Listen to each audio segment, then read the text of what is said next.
Welcome to the Hourly Podcast. In today's episode, James Colino, Director of Talent Acquisition at Sheetz, shares his unique career journey, highlighting his entrepreneurial adventures as well as diving deep into his current role.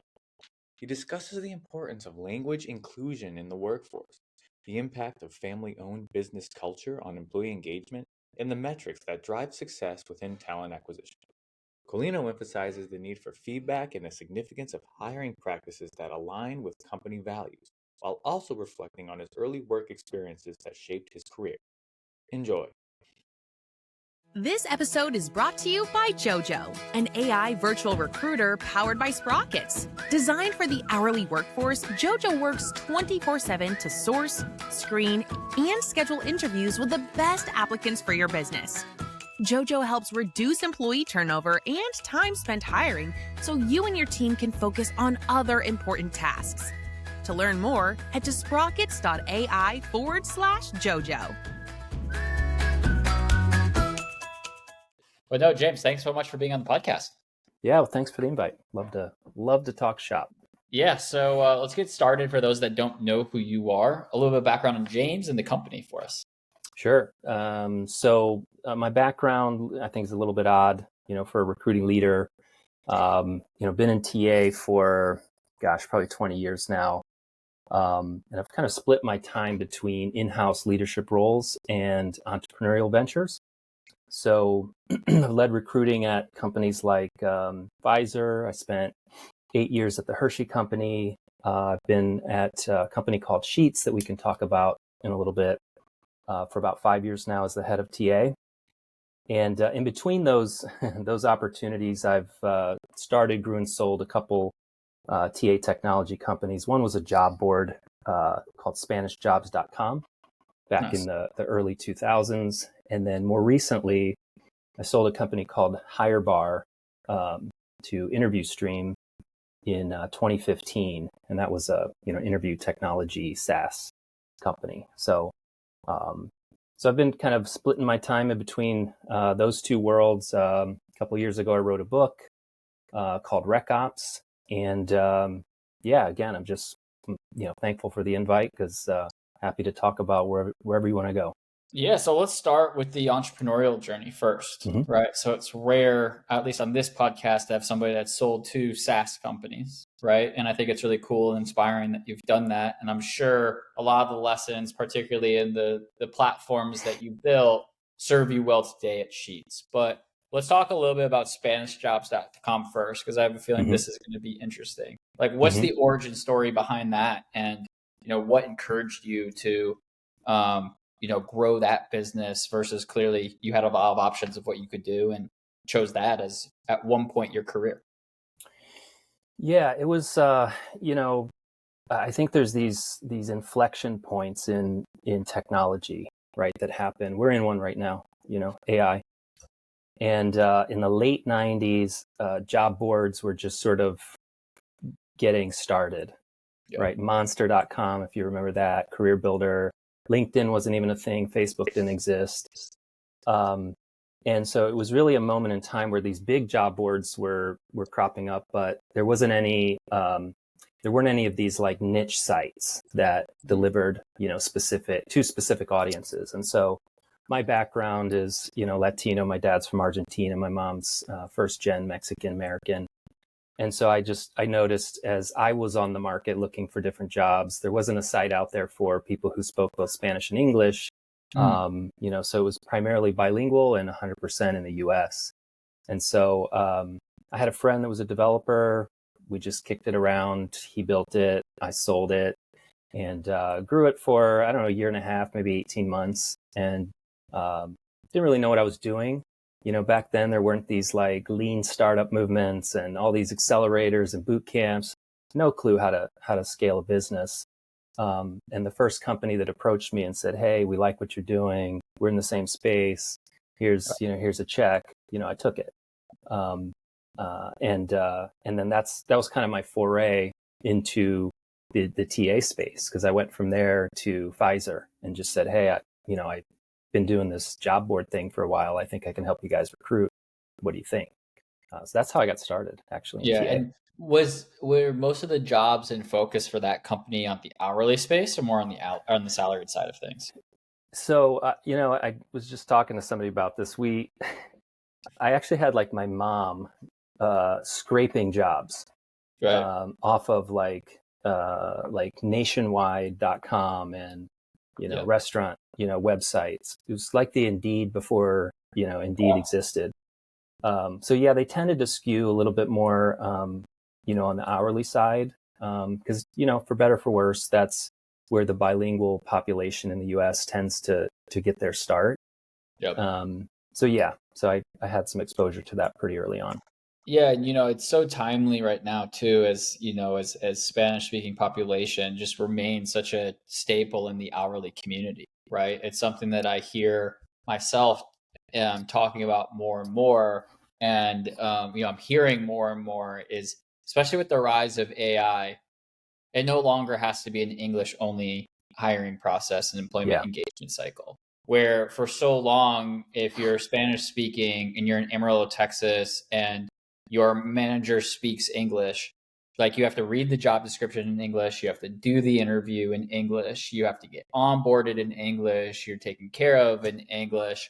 But I hmm think one of the like things that nobody's talking about right now, but like the personalization that AI can bring to the hourly workforce from a language component is really powerful. And that's not just Spanish, right? That's Mandarin yeah, Japanese, it's German, and all these different things. So like in your work today, and I'm sure we're going to jump like, from your past to sure. right now, like pretty frequently, but do you kind of have that sort of thing baked in? How do you think, especially with such a big influence in the space around speaking to people in their native language and making them, because I think it's important just because it makes them feel like at home. hmm It's like there's nothing I think more foreign than joining a job that's a different language than what you're talking about at your dinner table, right? How do you think the industry can fix that problem? And are you doing anything or seeing anything really special to address that? Yeah. Yeah, it's definitely a challenge for us. So just a little bit about where I'm at today at Yeah. Sheetz. We're a 750 ish unit Yeah. convenience retailer, and we have two distribution centers, soon to be a third. We make a lot of our own food that we ship to stores. So we have food production, we have distribution, transportation, we have drivers, and then of course we have corporate headquarters. So pretty complex, and yet not complex because we're only in a 7-state footprint in the United States. But in our footprint, we have some areas that, like I'll use North Carolina, for example, like Greensboro. Yeah. We have had recently an influx of refugees, come into our distribution center. And, we both want to help ourselves and help them, by providing, opportunities. They come to us with languages I've quite frankly never heard of before. Yep. And so that makes it difficult. What we're doing right now, we actually have like a little initiative that we've put together where we're trying to work with a real-time translation company that like if someone comes in for an interview or we're doing like a job fair or something, you dial a number, you pull up this app, and they're able to bring a translator on within like 15 to 30 seconds, and then you can conduct the interview, right? Oh, interesting. Yeah. So I think there's some solves today that you can do, but what I worry about longer term is, okay, yeah, I can get through this interview, but now I have to get this person on our career site and they have to fill out an application that's all in English. Yeah. And then they have to get trained in English and, and. Yeah. So it's harder as you kind of look at like a whole bunch of different languages. If you look at Spanish, it's a little bit more achievable. For example, you can hire like a Spanish or a bilingual trainer. You can put them with a bilingual manager. You can translate all the training documentation. So we're on that path for Spanish, but we're trying to deal with the fringes in different ways. Yeah, it makes me think of, I don't know if you've seen like all of the Meta Mark Zuckerberg type keynotes lately, Mm-hmm. but it's all about the glasses that you can speak to somebody and then the glasses will translate in real time in whatever language that the person's speaking to. So that's you comfortable. and I could just be wearing those glasses. Now, if they weren't $1,000 each, maybe we could do it. But Right. it'd be interesting to see like a legitimate use case for that is interviewing, right? So if somebody sits down and you're having a conversation with them about wanting to work at the organization, and it's not just in interviewing, it's in coaching sessions, training sessions, one-to-ones. Like it's not even something that, in your location, you need to have everyone wearing them all the time. It's just when important conversations need to happen Right. to ensure that there's clear communication. There's a use case for automated AI powered translators, right? And, like one of the things that I think is really interesting, and we try not to talk about products too much on the podcast, but many people who listen probably know that we recently acquired a post-hire tool that uses AI. And one of the interesting pieces of feedback that I've noticed as I looked through the logs and kind of did my due diligence was it asks employees for feedback in English, but then it also asks them feedback in different languages. And if they speak Spanish, ask them in Spanish, and they can answer in Spanish.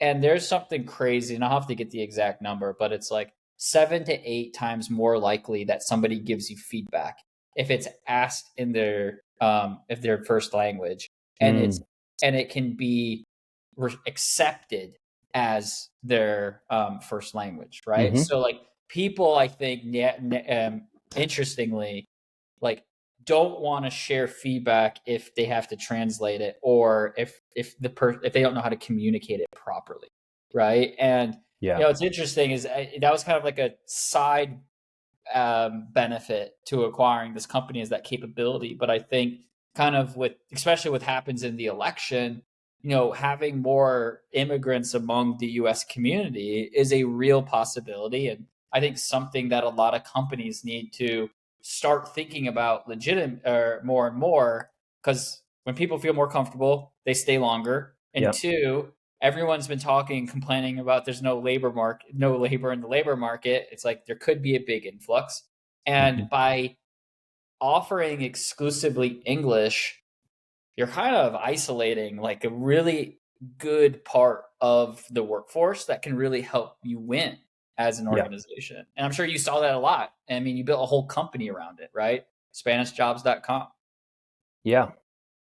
And for us too, like those are customers too. And, when we put a convenience store in a location, we think about it as, a community store. It's, so whoever lives in that community is going to come, and we want to be able to service them and service them in their language. Right. So a lot of opportunity there. Yeah. So talk to me a little bit about more about your work at Sheetz today. So like, how is it different maybe than a Pfizer or a Hershey company? Yeah. So Pfizer, obviously in the pharmaceutical space, very scientific, mostly corporate, some, manufacturing.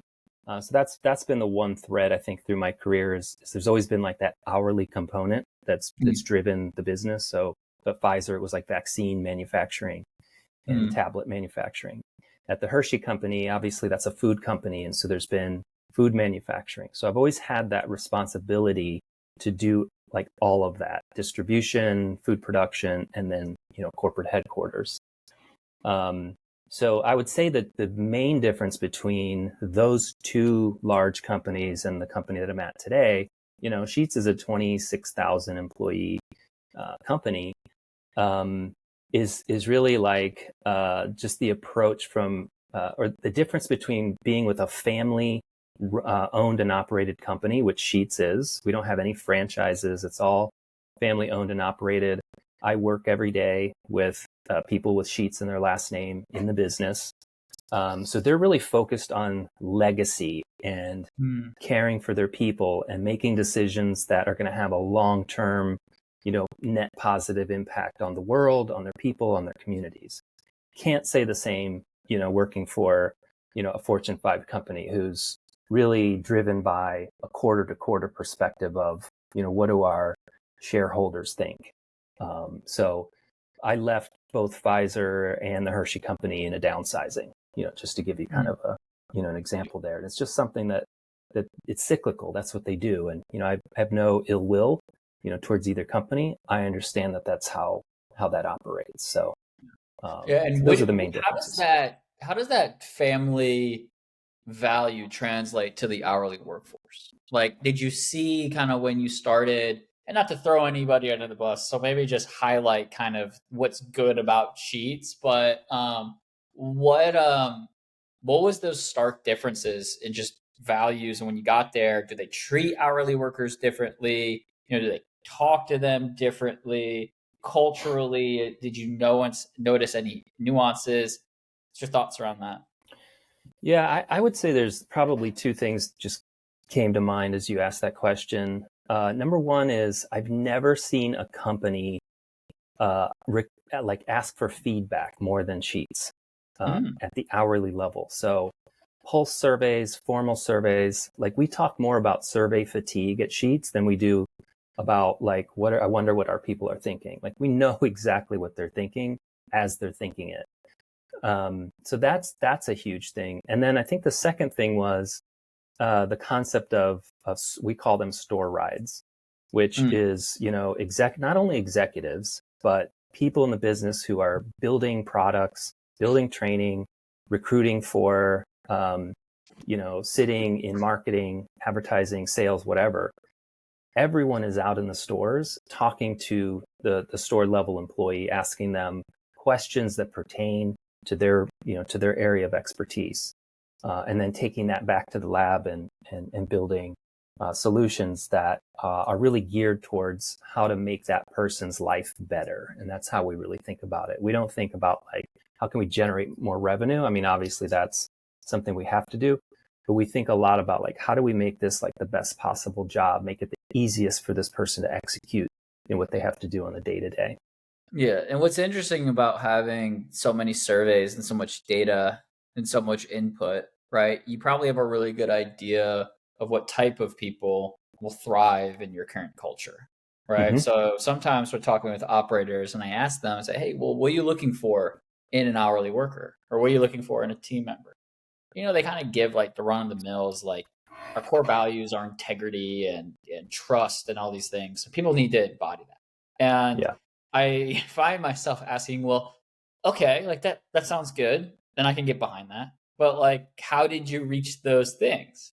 And face ghost white, right? Yeah. They're like, oh, well, that's what HBR says to do, right? Yeah. That's when I go to SHRM or when I go to ONET, it aligns with what the job description says nationally. You don't strike me, and Sheetz doesn't strike me based on how meticulous you are in getting feedback. So, what are some things that you look for, and how do you go about making sure that you find people that fit that criteria? Yes, I'd say two ways. The first thing is at the store level, we have an assessment, like a formal online assessment. We've been using it for 10 years. So it predates me. We've calibrated it since I've been here in a number of different ways, but we identify our our high performers, and the assessment is built off of their behaviors, what makes them successful, what are their characteristics. And so one of the ways that we uphold that vision of hiring the right people is by trying to hire more of the right types of behaviors. And so those behaviors, depending on the position, can vary, but I'd say the one red thread that runs between them all is like customer service, because all of our people are customer facing. So they have to be willing and able to interact with another human being in a positive manner. And then the other thing is, something that we call high energy. We have full stack employees, meaning they, when we hire an associate, they do the cash register, they do the drive-through, they cook, they clean, they do bathrooms, they, pick trash up out of the, off the parking lot. And so they have to be they're not going to go in a retail clothing store and fold clothes for for 8 hours, listening to elevator music. They want high energy work environment where they're not going to get bored. And then the other piece, that's the assessment and what we look for. And then the other piece is our employee value proposition. So knowing what we know, we point our execution of our brand and our advertising, directly at those personas. Interesting. And then when you look at, just curious, like when you're looking at lead source for people that are coming in, where are you having the most success? Is it job boards? Is it QR codes? Is it referrals? Just like when you build I'm always interested, like when you have a really culture rich, family oriented company, like where are you looking without disclosing trade secrets, of course, but like where do you have success? Yeah, there's no trade secrets here. I think in the hourly space, we're all doing roughly the same thing, right? Yeah. And so for us, our number one source of hire is always going to be job boards. Yep. Whether it's directly working with the job board or accessing them through programmatic, job, engines themselves, aggregators. So I'd say without a doubt, like that's where we're getting the majority. I'd say we get the most leads. We have a very strong lead generation infrastructure that we've built, where we're kind of taking somebody that didn't apply, engaging them, via text or voice or whatever, and trying to bring them into, let's say, a job fair or a hiring event or whatever. But far and away, we layer with like programmatic display ads. We're doing Google ads. We're doing programmatic job ads. So we're doing both branding and advertising, and so we have to do everything. It's just the nature of hourly. Yeah, that makes sense. And what I think about too is your company being family oriented, and you mentioned it before, like your North Star isn't necessarily profits versus, I'm not saying that's not important, but versus a Hershey or a Pfizer or something like that. So when you and TA are looking at success metrics and reporting it up, what are some of those North Stars? Like, is it turnover? Is it conversion? Like, what do you care about, and how do you kind of direct your success? Yeah. I think at the end of the day, we hold ourselves accountable. I don't think the business holds me accountable for turnover so much, but I hold myself accountable to that.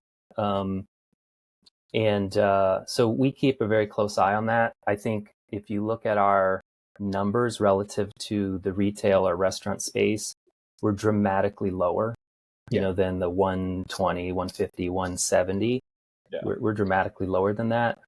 And that comes again from, I think, that assessment profile and the EVP and the execution of the brand, and the way that we treat people during the interview process and onboarding and, all the way through their first 90 days. Yeah, super interesting. But okay, we are running short on time. So I ask every single person the same question when they come on the podcast.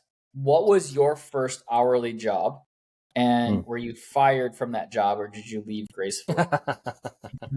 So I've always worked in hourly since I was like 14, up through, I graduated college. But my very first job, taking me back, I think I was 13, and I grew up in Illinois, and field after field, miles after mile of cornfields. And one summer in July, a friend of mine was doing corn detasseling. And I don't know if you know what that means, but corn stalks have like these seed pods at the top of the plant, and farmers want a specific breed of corn that's growing. Yep. And so they used to send, I don't know if they use humans now, but they used to send humans out to take the top of the tassel off, throw it on the ground, and it would they wouldn't grow because they weren't fertilized.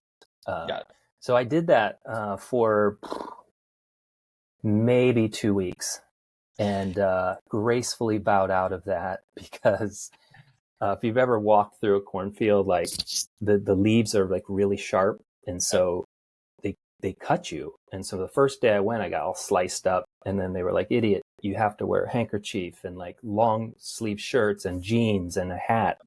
And so as you do that in July, it's 95, 100 degrees. It takes a toll on your body. And I think I was just a little bit too young to be doing something like that. But it taught me, what I didn't want to do for the rest of my life, which was like manual labor. Yeah. Oh, I hear you. And if somebody wants to get in touch with you or the brand, where should they go? Like, is there a website? What's the best way to keep in touch? Honestly, I would direct people either through LinkedIn or, check out, what I'm doing on recops.org. That's sort of the epicenter for my book and that project. Then if anybody's interested in checking out Sheetz, of course, you can go to sheetz.com. That's awesome. Sheetz with a Z. Awesome. Well, thanks so much for being on the podcast. Thanks again for the invite.